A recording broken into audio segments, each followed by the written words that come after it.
Gente, eu sei que de repente vocês devem estar pensando também, Lucas e Alice, Luna e Jade. Ontem eu liguei pra minha mãe, liguei pro meu pai, liguei pra todo mundo, gente, pra poder ajudar a gente.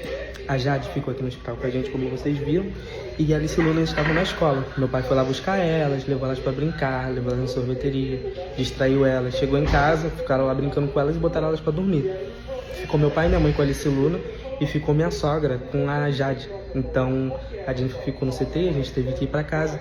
Minha sogra dormiu com a Jade, minha mãe dormiu com a Alice e Luna e eu não consegui dormir não, gente, porque, caraca, sei lá, é muito nervoso, sabe? Tipo assim, eu sou acostumado a dormir com a Alice e Luna e a Jennifer no quarto.